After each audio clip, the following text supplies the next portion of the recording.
Hey, I'm Nikki Smith, psychologist and career change coach. Welcome to your video training number 2 of your dream role.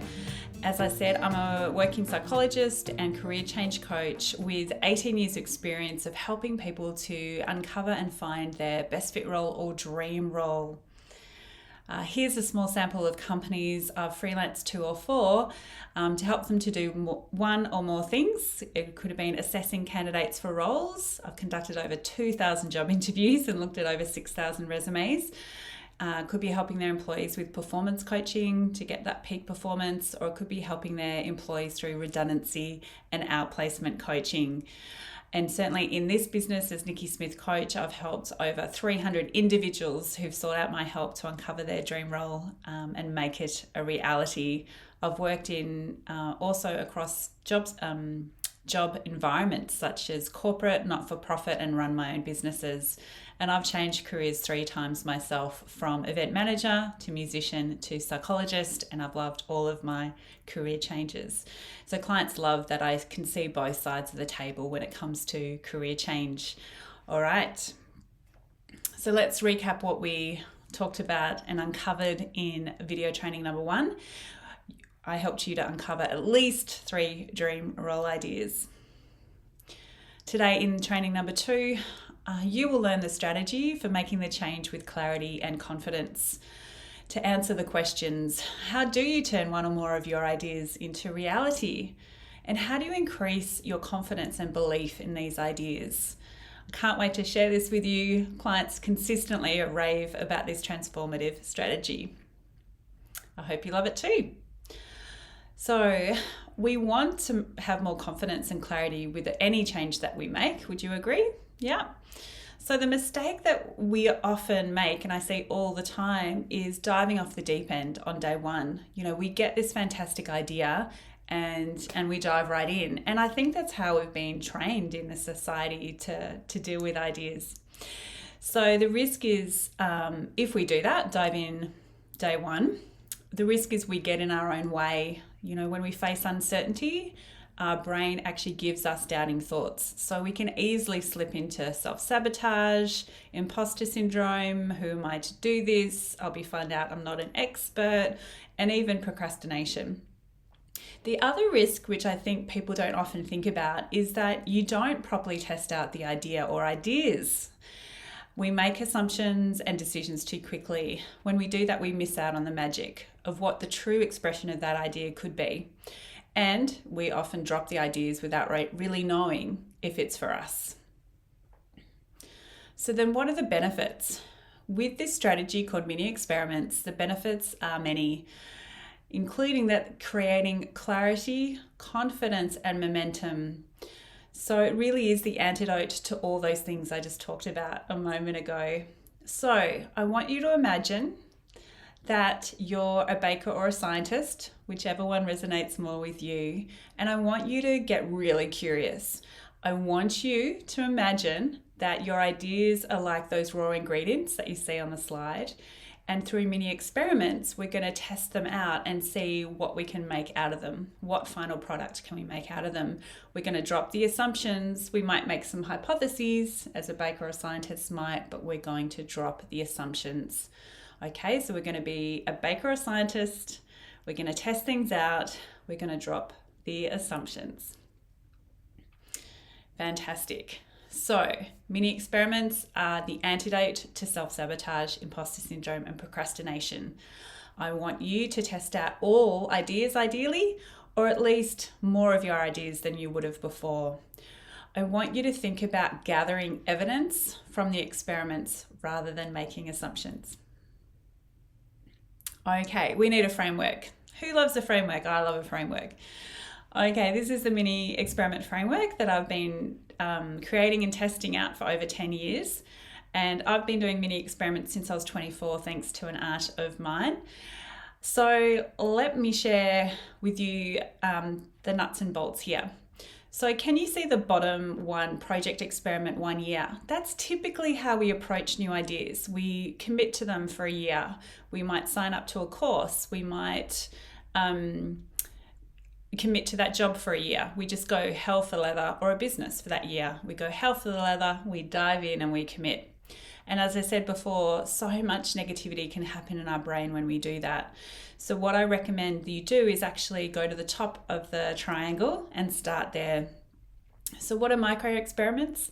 Micro experiments are 10 minutes to 1 hour light touch points where you test out an idea, connect with an idea in actually an easeful way.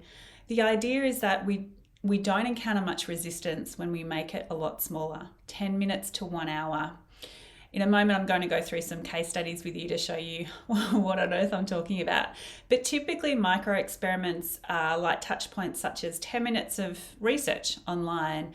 It might be, going to a gallery rather than signing up for an art class. So light touch points. It might be having a conversation with a trusted peer about the job they do that you're interested in.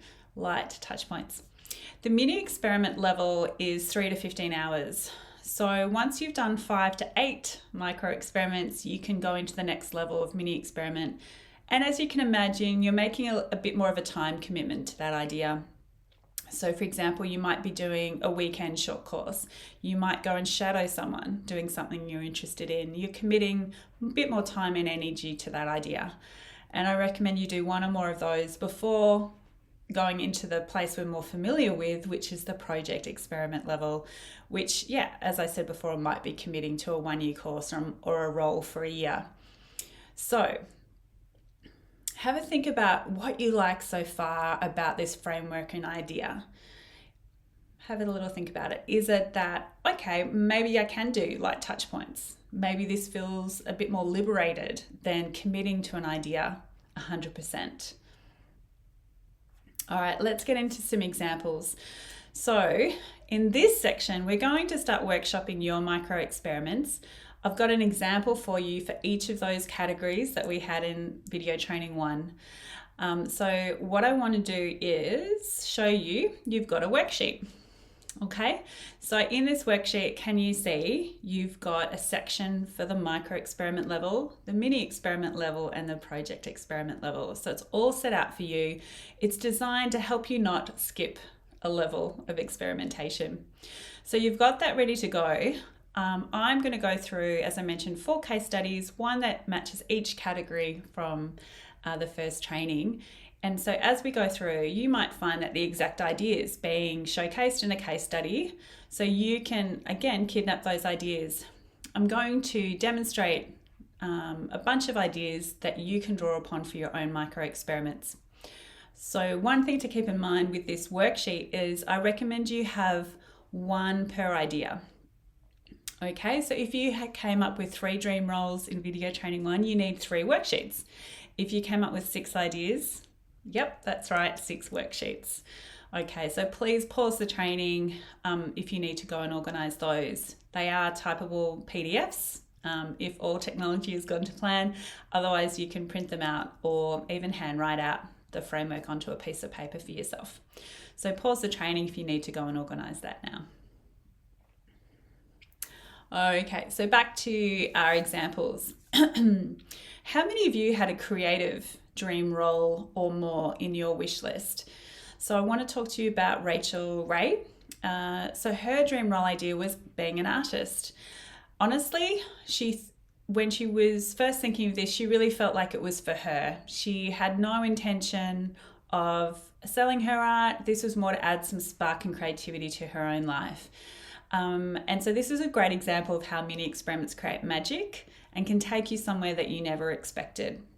So Rachel followed the model with her micro experiments at 10 minutes to 1 hour touch points. She made that decision. I'm going to start carving out an hour a week for this. And some weeks she did the hour and some weeks she didn't, but she kept resetting and showing up. She also researched an online painting course. She didn't commit to it yet, but she had some fun looking around because she wanted guidance. She wanted some accountability. Okay. So she did a bunch of weeks of that 1 hour showing up, digging out her paintbrushes, cleaning them, doing some painting, looking for a course. Light touch, low resistance. Then she moved to the mini experiment level where she chose an online painting course that she'd found and liked and had time to think about. And the second mini experiment was then to actually do the course, which ran over, I think, 8 to 12 weeks. And she did that. And she found herself feeling really excited. She found herself remembering that actually she was quite good at this at school and she really liked it. And so more spark and joy and excitement was bubbling up for her. She and her family were going to be living overseas for a year or two with a secondment for her husband's work. And we had a big chat about, well, what was the opportunity here for her? And we figured out actually she could have up to a school day for herself each week to focus on her art. And it was a great opportunity while she supported her family to adjust to being in a new country, new language and everything like that. And it's quite fascinating what happened over that year. She really built up a lot of confidence over that year. And she was still a bit surprised when a friend of hers asked her if they could buy one of her paintings. I think it was of chickens. But that, again, mini experiment they gave, how did she feel about that? She felt pretty darn good about that.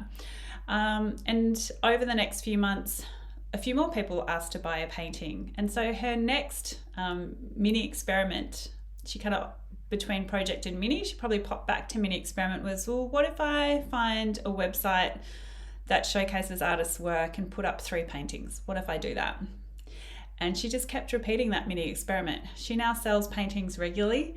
She's been invited to be part of, I think, a real estate group where her paintings are available, for sale. And she still dedicates a day a week and works 4 days a week. And so interestingly enough, she could work less and paint more, but she's really happy with that combination for now. So I'd love for you to have a think about what's resonating for you about Rachel's example there. Have a little think about that. Is it that actually one of my ideas, which feels like a hobby, could actually turn into something down the track? Who knows? Is it that from little things, big things grow? Is it that, is it nice to hear how much just joy she got from the painting even early on in those micro mini experiments? Or is it something else? All right, so I recommend pausing on this slide if you've got a creative dream role on your list to fill out your micro experiments on your worksheet. So pause now so you can fill yours out.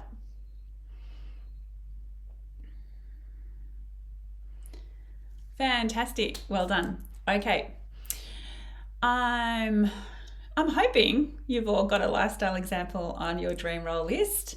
If not, you can still add one. Let me talk you through Alex.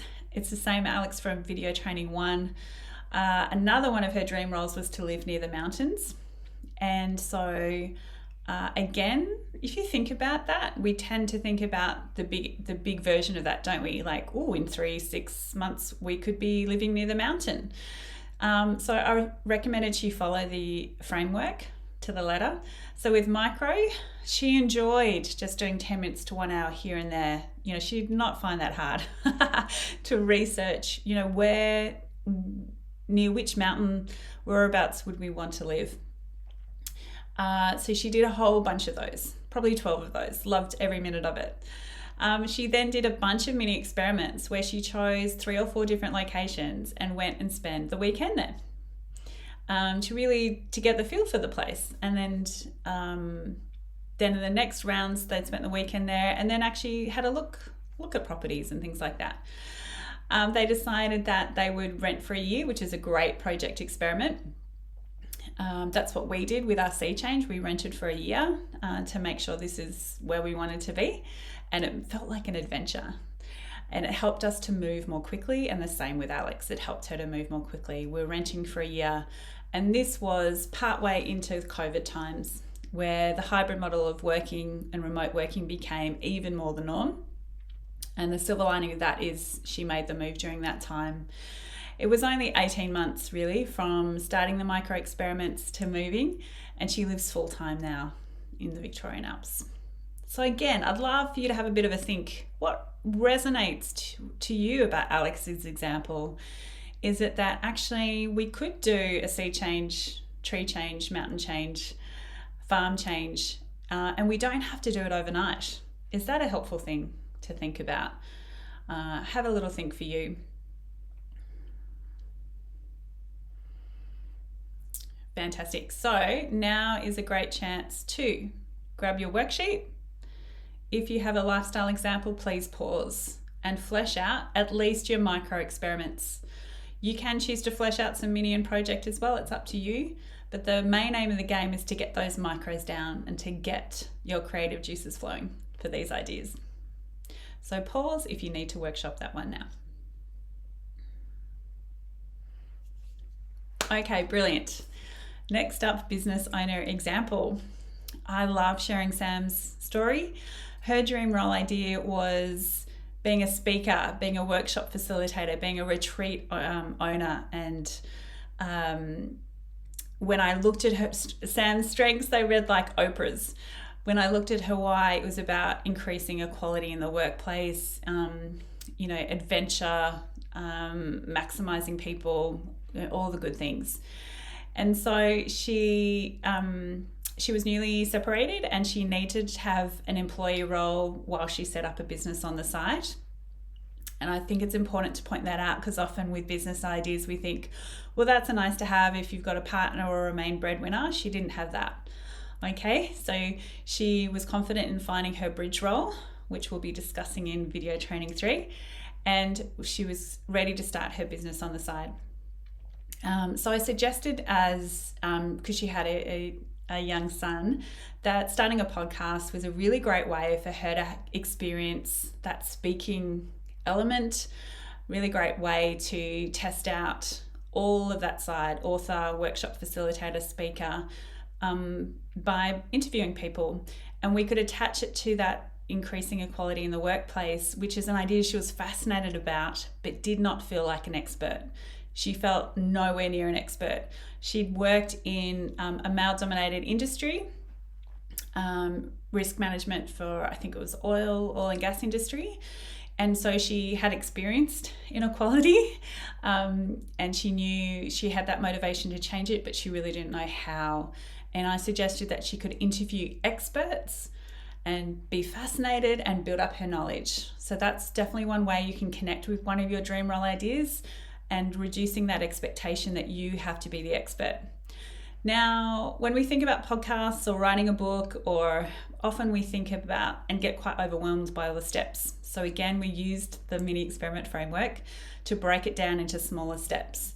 Now, Sam had the strategic thinking strength, so she could see the big vision, but she did find it tricky to break down into smaller steps. So rather than, right, you need to decide on everything now and record and publish, it was like, no, you've got this gem and a germ of an idea, tiny idea.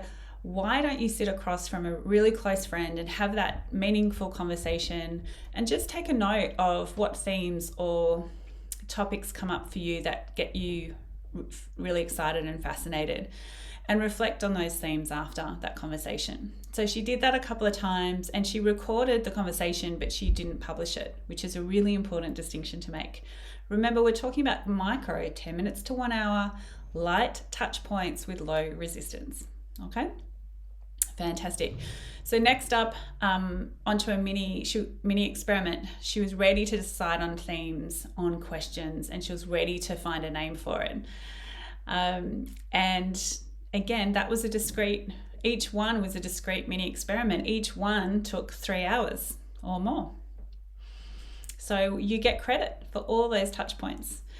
Then she was ready to actually understand how to publish and learn how to do that, and commit to just 6 episodes over 6 months.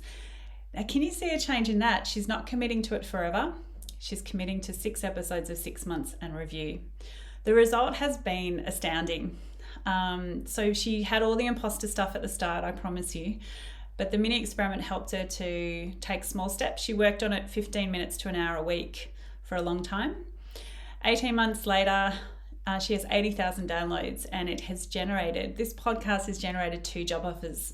One for her to produce an organization's podcast, and she's also been invited onto a diversity and inclusion panel and as a diversity inclusion workshop facilitator to another organisation. So really 3 job offers. And that was 18 months later. I promised you at the very start, we didn't have that crystal ball, but we knew this was an idea worth testing out and pursuing and playing with. So again, have a think about what resonates with you about Sam's story. Is it that actually what looks like quite a radical and unfamiliar idea can not only turn into an enjoyable activity, but into job offers? Is it that actually an hour a week over 18 months to 3 years can lead to something? What is it for you? All right, so have you got a business idea, or just I want to start a business as a dream role? So grab your worksheet and I'll come back to this one. Pause on the Sam slide so you can workshop your micro, mini and project, or at least your micro experiments for your business area. Okay.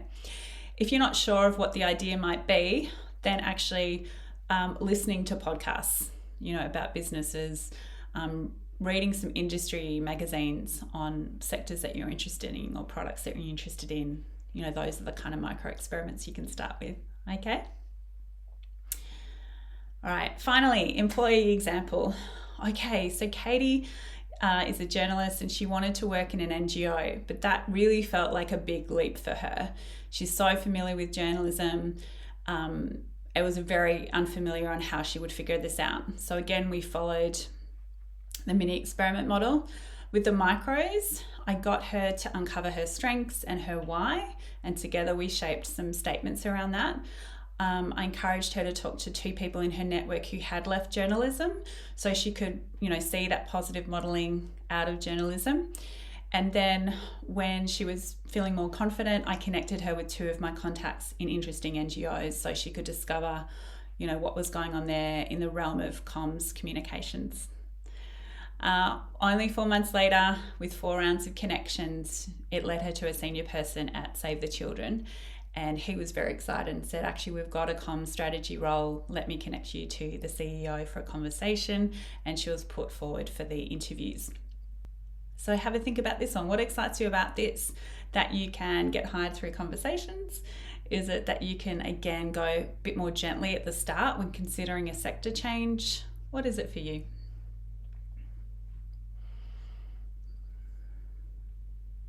Okay, next up, I'm going to get you to get your worksheet and pause on this one if you're ready to flesh out your micro mini experiments for being an employee in a different sector. Fantastic. So, pause on this one when you're ready. Excellent.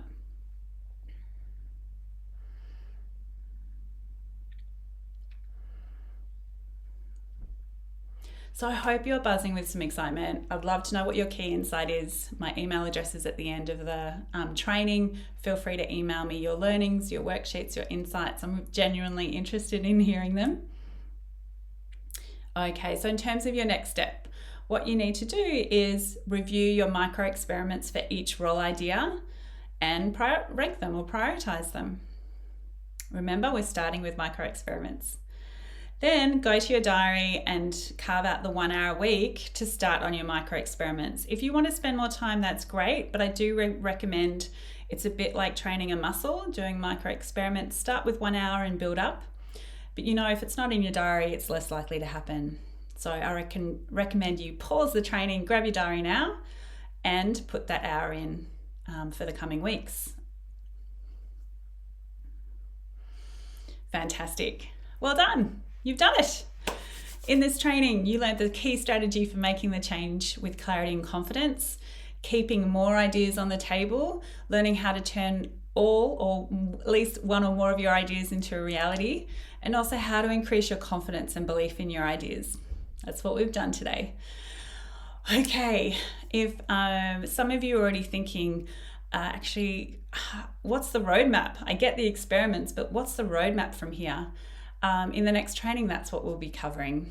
So I'm going to set you up to succeed. I'm going to share the top second and third mistake I see people making, and I'm going to help you with the key decision you need to make now to ensure success and to help you to move forward beyond the experiment process. You will learn how to match your growing or newfound clarity and confidence with a roadmap. So I'm really looking forward to taking you through that training. As I mentioned, here's my email address. I'm generally interested in hearing your insights and discoveries. Fantastic. I'll talk to you soon.